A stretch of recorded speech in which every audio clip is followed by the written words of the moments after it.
और इस बुधनी विधानसभा की खास बात भी है, आप सबके साथ एक गौरव का पक्ष भी जुड़ा हुआ है।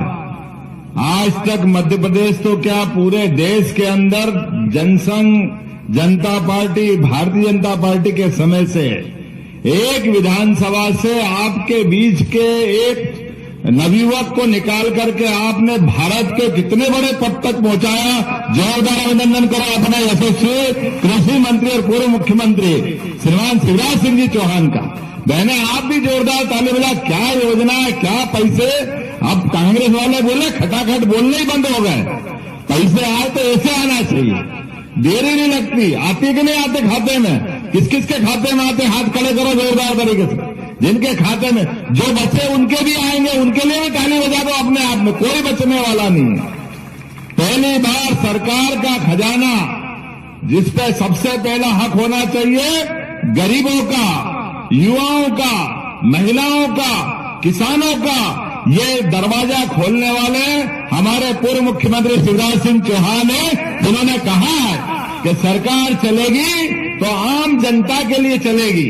विकास होगा, सड़क, पुल, नाली जो बनना सब बनेंगे, लेकिन घर से भूखे भजन न होए गोपाला, संभालो अपनी कंठी माला। ये पहली बार दरवाजा खोला है। तो आज के इस अवसर पर हमारे रमाकांत जी के लिए जोरदार ताली बजाओ जो प्रत्याशी बन रहे हैं। मैं लंबा भाषण नहीं दूंगा, मैं बहुत छोटा बोलने के लिए खड़ा हूं, लेकिन चूंकि आपके अपने नेता हैं, हमारे लिए देखो काम करने वाले कार्यकर्ता का क्या वजन होता है।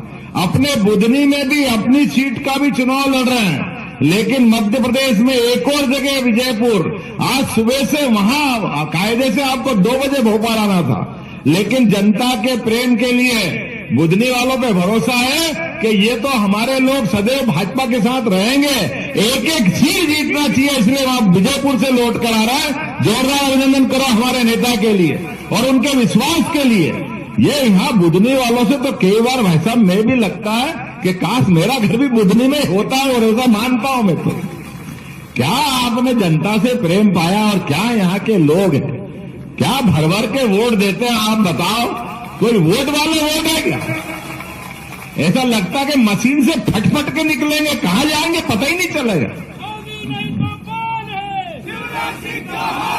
और आपने भी परमात्मा की दया से जो लोगों के लिए किया है वो कोई कम नहीं किया। जोरदार मंच के लिए ताली बजा दो भैया। माफ करना, मैं नाम नहीं ले रहा हूं, थोड़े समय की कमी पड़ेगी।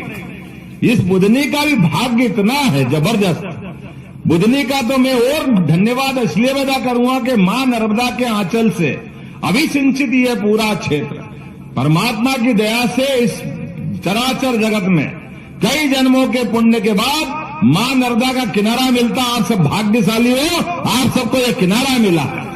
और माता में माता, बिजासन माता, मैं तो महाकाल लोक देख करके आनंद में डूबता था, लेकिन ये बिजासन माता का जो आपने मैया सलकनपुर वाली का जो लोक बनाया है, जोरदार अभिनंदन करो। महाकाल लोक से हमारी माता जी के लोक तक कितना भव्य बन रहा है। और किस वर्ग के लिए काम नहीं किया, खासकर तो आदिवासी अंचल के लिए।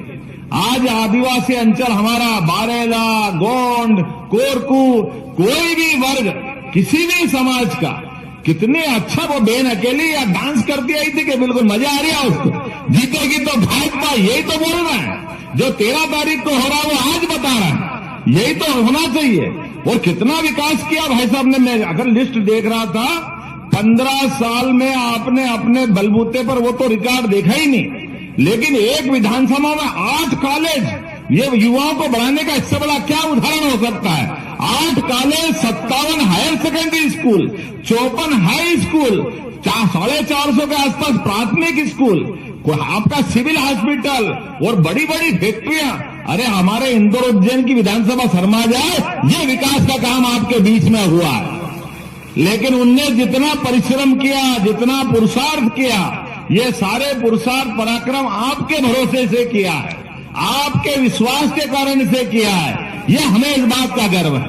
आज विकास के मामले में आप वो भारत सरकार के मंत्री हो गए, और हमारे भरोसे से यहां पर भी और वहां पर भी इस चुनाव में दोनों जगह भारतीय जनता पार्टी की प्रचंड जीत की आवश्यकता है। ये आज ऊपर से हेलीकॉप्टर से दिख रहा था, एक महासागर जैसा तालाब, ये किन्ने हाथ पकड़ा था उनका। ये कांग्रेस के लोग भी कर सकते थे, लेकिन वो वोट के भूखे थे, लगातार जीत के भूल जाते थे। मुझे इस बात का गर्व है, आपने माटी पुत्र किसान परिवार से अपना प्रत्याशी बनाया, उसने विकास की गंगा बहा दी बुधनी के अंदर। जितना बना सकता है उससे आगे बढ़ के काम उनने किया है। अब हमारा फर्ज बनता है, हम और आप सब ताकत के साथ मिलेंगे, जुटेंगे, और पूरे अभी 4 साल बाकी है, और जो जो भाई साहब ने काम बताया और आप बताओगे, जितने अभी प्रार्थना पत्र आए, एक एक प्रार्थना पत्र पे, एक एक मांग पे काम कराने की गारंटी मध्य प्रदेश सरकार से मैं लेने को तैयार हूं। जो बचा वो सारा काम कराएंगे।